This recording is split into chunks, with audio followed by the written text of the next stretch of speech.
You may be just a tiny bit too comfortable in a state that you say you don't want to be in, or a reality that you claim you don't want to experience. You're probably choosing it even though you don't want to. Hello and welcome back to my channel, or welcome if you are new here. My name is Lorena. I am a self-concept coach and mentor, and I'm here to support you in changing your state of being, transforming your self-concept, the perception you have of yourself, of who you are, really radically, so that you can call in your most authentic, most aligned heart desires and become the version of you that is already within you, but where we maybe just need to peel off the layers and get access to all of your highest potential.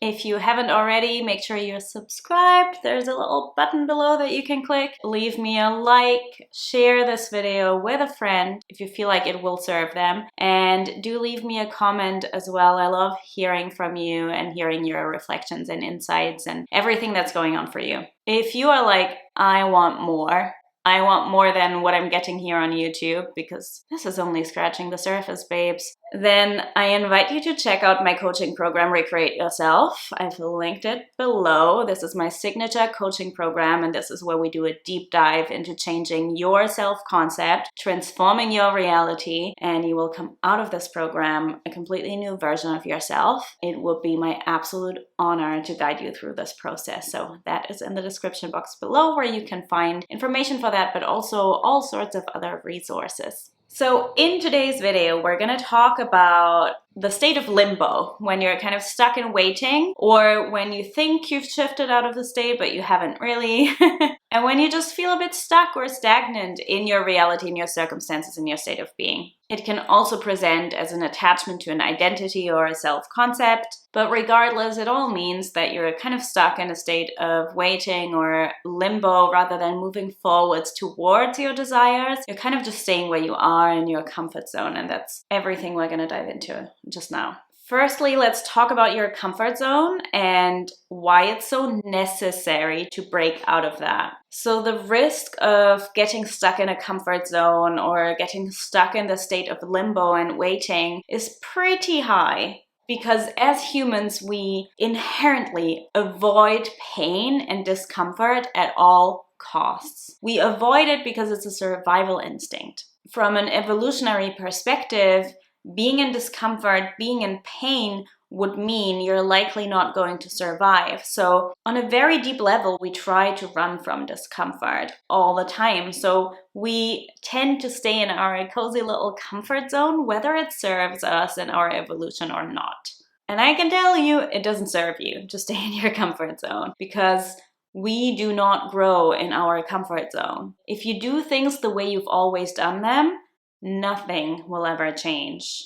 Just take a moment and think about the most challenging experiences of your life. They have probably transformed you in some way. They have probably shifted your perception in some way and shifted how you show up, and maybe made you stronger and more powerful. And with that, I want to make really clear that I don't mean that you need to be grateful for your trauma, and I'm also not saying you deserved it. That is not what I'm saying. What I am saying is that challenge likely helped you grow. I can speak to this from my personal experiences as well. My most traumatic experiences, as shitty as it is, have been the most supportive on my journey in terms of the growth I've experienced. The last few years alone, I've gone through so much heartbreak, so much grief, so much loss, from relationships ending to deaths to job losses, which that particular loss, the job loss, is why I'm sitting here now. I would not be sitting here if that hadn't happened. So despite the grief that I've experienced, that's what brought me here. And that's what made me stronger. And that's what made me who I am today. And it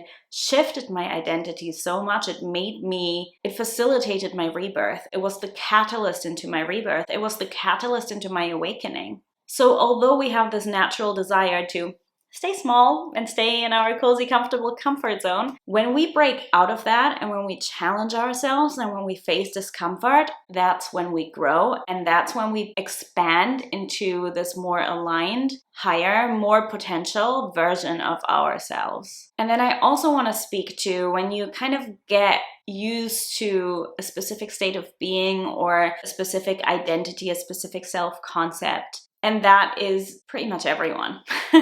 The identity that you have right now has been shaped through your programming, your conditioning, the experiences you've made, the things you've observed around you, what people have told you. And unless you make a conscious effort, a conscious, deliberate effort to break out of that and to rewire that, to reprogram that, to shift your identity, to rebirth yourself into a different version of yourself, you're gonna stay stuck in that identity because it feels safe, it feels natural, it feels like that is who you are, when that's not really who you are, it's just who you think you are.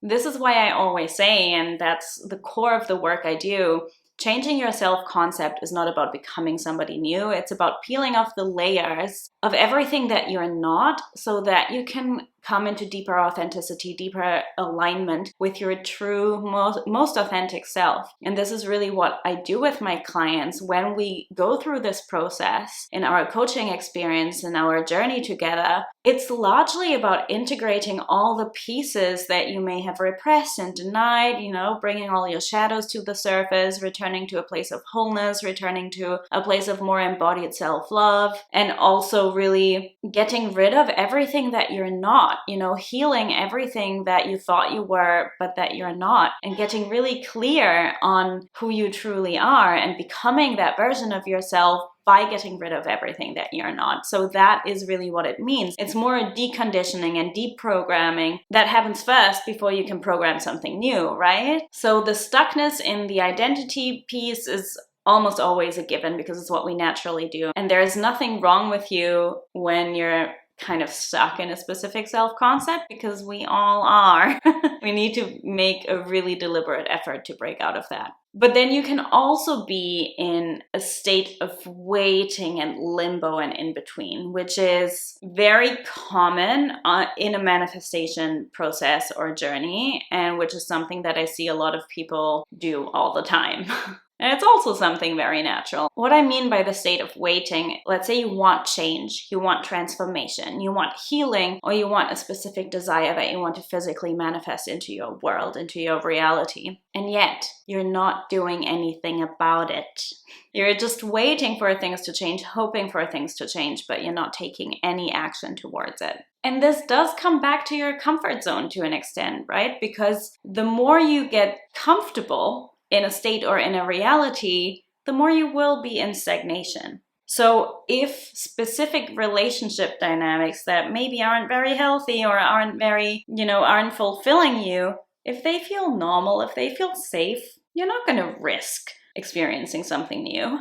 If you want more money, but really what feels safe is a specific threshold that you're used to, you're not going to call more money in. I've had this experience with clients, with a number of clients I would call in. So I would always reach the ceiling where I would not get more than a specific number of people into my program. And it fluctuated over time, and then I got more and then I got less. So, it's not always the same, but I really noticed I have an energetic ceiling here where apparently something in me doesn't feel comfortable with more than this. So really notice where you are very comfortable in your state or in your reality, in your current reality, because it just feels normal and it just feels cozy, because breaking out of that will be uncomfortable. Breaking out of that, claiming more, going for more will be uncomfortable, and it will require you to feel discomfort. If you want to avoid feeling discomfort more than you want the thing you say you want, you're going to stay in your comfort zone and you're not going to make progress. You're not going to move towards what you desire.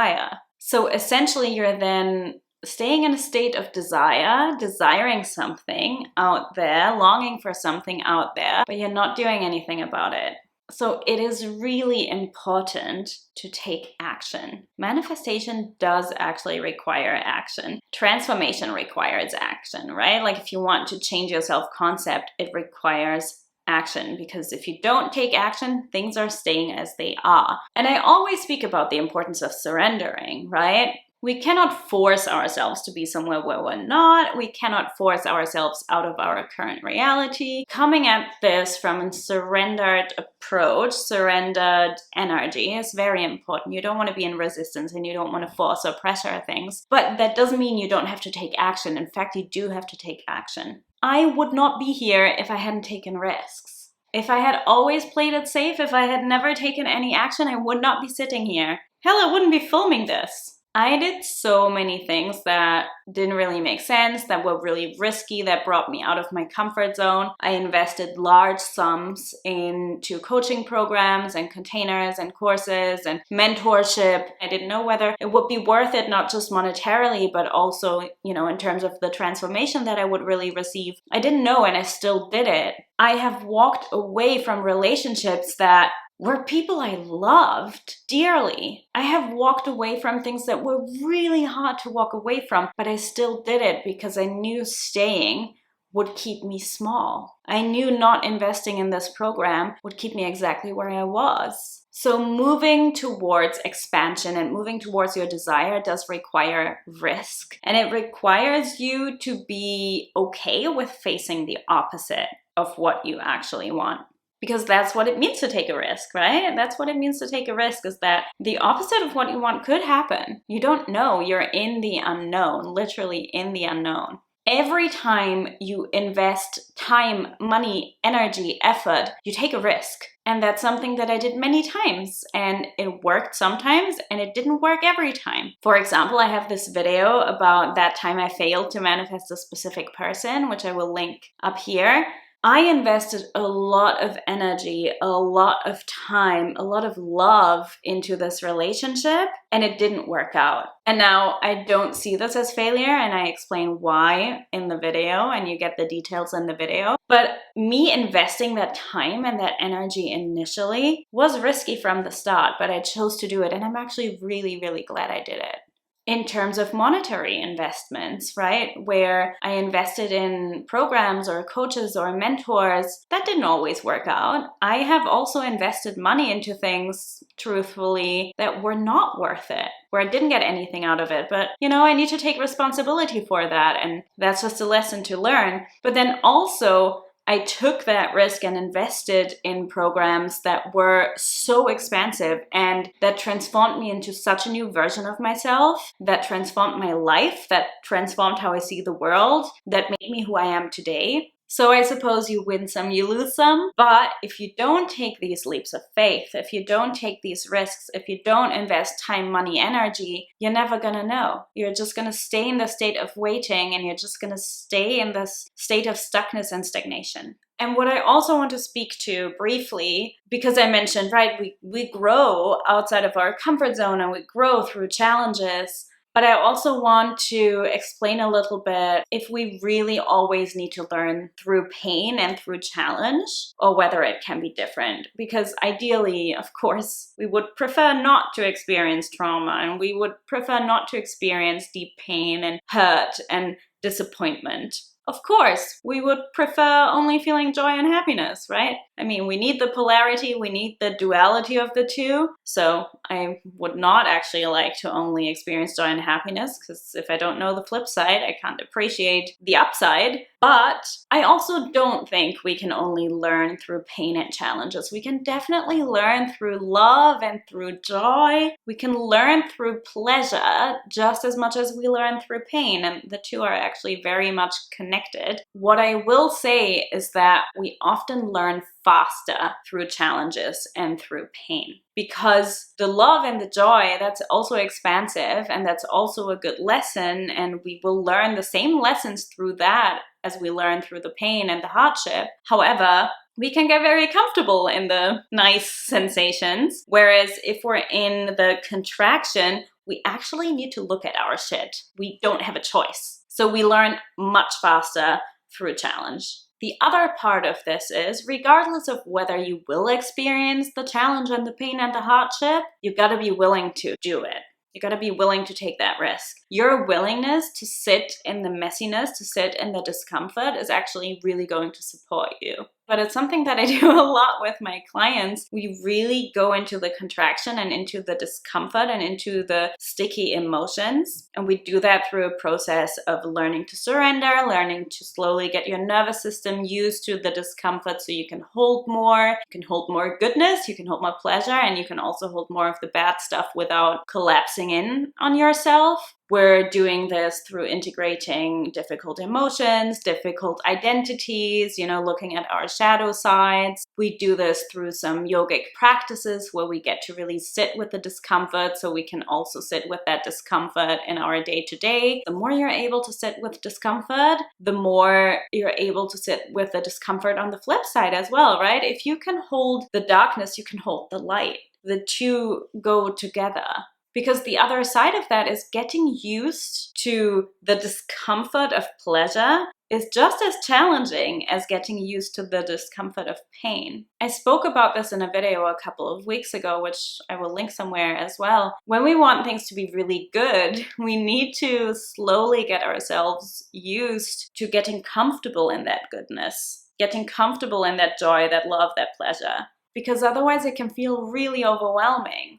Just as overwhelming as an abundance of pain or fear or anxiety or anger. So break out of that comfort zone. Take the action you need to take.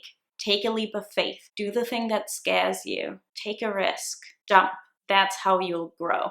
Let me know in the comments below how this landed for you and what your takeaways are. Don't forget to leave a like. Don't forget to subscribe. And if you do want to work with me privately, then check out my coaching program, Recreate Yourself. It's linked in the description box below. I would love to support you and serve you and help change your life. And I love you, and I'll see you in next week's video.